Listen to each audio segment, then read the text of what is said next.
اللہ نے اس کو اتنا فن دیا تھا گفتگو کرنے کا، دلائل سے اپنی بات ثابت کرنے کا، اور یہ محض اللہ کی عطا تھی۔ قرآن نے کہا قُلْ هَلْ يَسْتَوِي الَّذِينَ يَعْلَمُونَ وَالَّذِينَ لَا يَعْلَمُونَ، عالم اور جاہل برابر نہیں ہو سکتے۔ عالم کی اونچی شان ہے، اس نے جب بھی کسی کو فضیلت دینی چاہی اس کو علم کامل عطا کیا۔ وَعَلَّمَ آدَمَ الْأَسْمَاءَ كُلَّهَا، جب آدم علیہ السلام کو فرشتوں پہ فضیلت کا اظہار مقصود تھا تو اللہ تبارک و تعالیٰ نے حضرت آدم علیہ السلام کو علم کامل عطا کیا۔ جب کائنات پہ آقا علیہ السلام کا شان مقصود تھا دکھانا تو علمک ما لم تکن تعلم، محبوب آپ جو کچھ نہیں جانتے تھے ہم نے سب کچھ وہ آپ کو علم عطا کر دیا۔ اقرأ بسم ربک الذی خلق، پہلی وحی علم سے تعلق رکھتی ہے۔ اور علم کی اہمیت یوں بھی ہے کہ آقا کریم صلی اللہ علیہ وآلہ وسلم ایک مسجد میں داخل ہوئے، دیکھا نبوی مسجد میں ہی اپنی مسجد میں داخل ہوئے، دیکھا کہ دو حلقے صحابہ کے بنے ہوئے ہیں، ایک مسجد کے اس کونے میں بیٹھا ہوا ہے، دوسرا اس کونے میں بیٹھا ہوا ہے، ایک بیٹھ کے اللہ کا ذکر کر رہے تھے،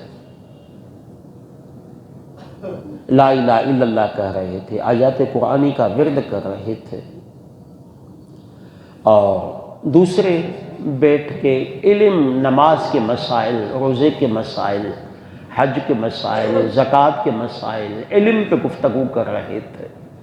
پیغمبر دروازے پہ داخل ہوئے تو فرمایا دونوں خیر پہ ہیں، دونوں اچھے کام کر رہے ہیں، ایک وہ ہے جو خدا کا ذکر کر رہے ہیں، یہ اپنا بھلا کر رہے ہیں، اپنی آخرت سنوار رہے ہیں، کہ یہ خدا کا ذکر ہے، یہ جنت کی قیمت ہے۔ پوچھا گیا یا رسول اللہ جنت کی قیمت کیا ہے؟ تو میرے مصطفیٰ نے فرمایا لا الہ الا اللہ۔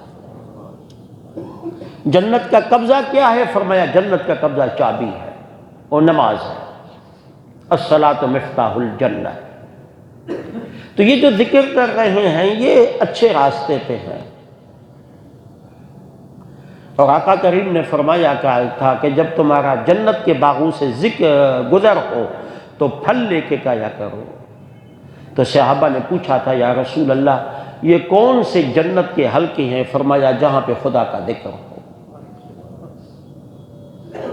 اور ہم اتنے عجیب اور سست ہیں کہ جمعے کے بعد ہم جو 1 منٹ کا ذکر کرتے ہیں اس میں بھی صحیح طریقے سے شامل نہیں ہو پاتے۔ کاش ہم اجتماعی ذکر میں شامل ہو جائیں، کسی ایک کی لا الہ الا اللہ کے صدقے میں میری بھی لا الہ الا اللہ قبول ہو جائے۔ تو حضور نے فرمایا من قال لا الہ الا اللہ دخل الجنہ، جو بھی لا الہ الا اللہ کہے گا میں مصطفیٰ اس کی جنت کی ضمانت دیتا ہے۔ تو ذکر کی اہمیت ہے، اس سے انکار نہیں ہے، لیکن آقا کریم نے فرمایا دونوں خیر پہ ہیں، لیکن فرمایا پیغمبر جا کے اسی محفل میں بیٹھے گا جہاں پہ علم کی خیرات بٹ رہی ہے۔ تو جہاں پہ علم کی محفل تھی آقا کریم صلی اللہ علیہ وسلم ان لوگوں کے پاس بیٹھ گئے، تو ثواب چھوڑیے، ذکر کرنے والوں کو بہت ثواب ملا ہوگا، اور جو علم کی محفل میں بیٹھے تھے ان کے پاس مصطفیٰ خود چلے گئے، جن پہ ہزاروں نہیں لاکھوں ثواب جن کی آمد پہ قربان ہو جائے۔ تو جب آقا بنفس نفیس اس دنیا میں زندہ تھے جی، تو علم کی محفل میں آقا بیٹھنے چلے گئے۔ اب وہ جو علم سکھا رہا تھا، پوچھنا یہ چاہتا ہوں کیا وہ مصطفیٰ سے بڑے عالم تھے؟ جی یہ تو مصطفیٰ کے مکتب کے شاگرد تھے، ادنا شاگردوں میں شمار ہوتے تھے، ادنا آقا کے اعتبار سے، ہمارے اعتبار سے تو بہت اعلیٰ، کہ حضور کے علم کے مقابلے میں ان کا علم کچھ نہیں تھا۔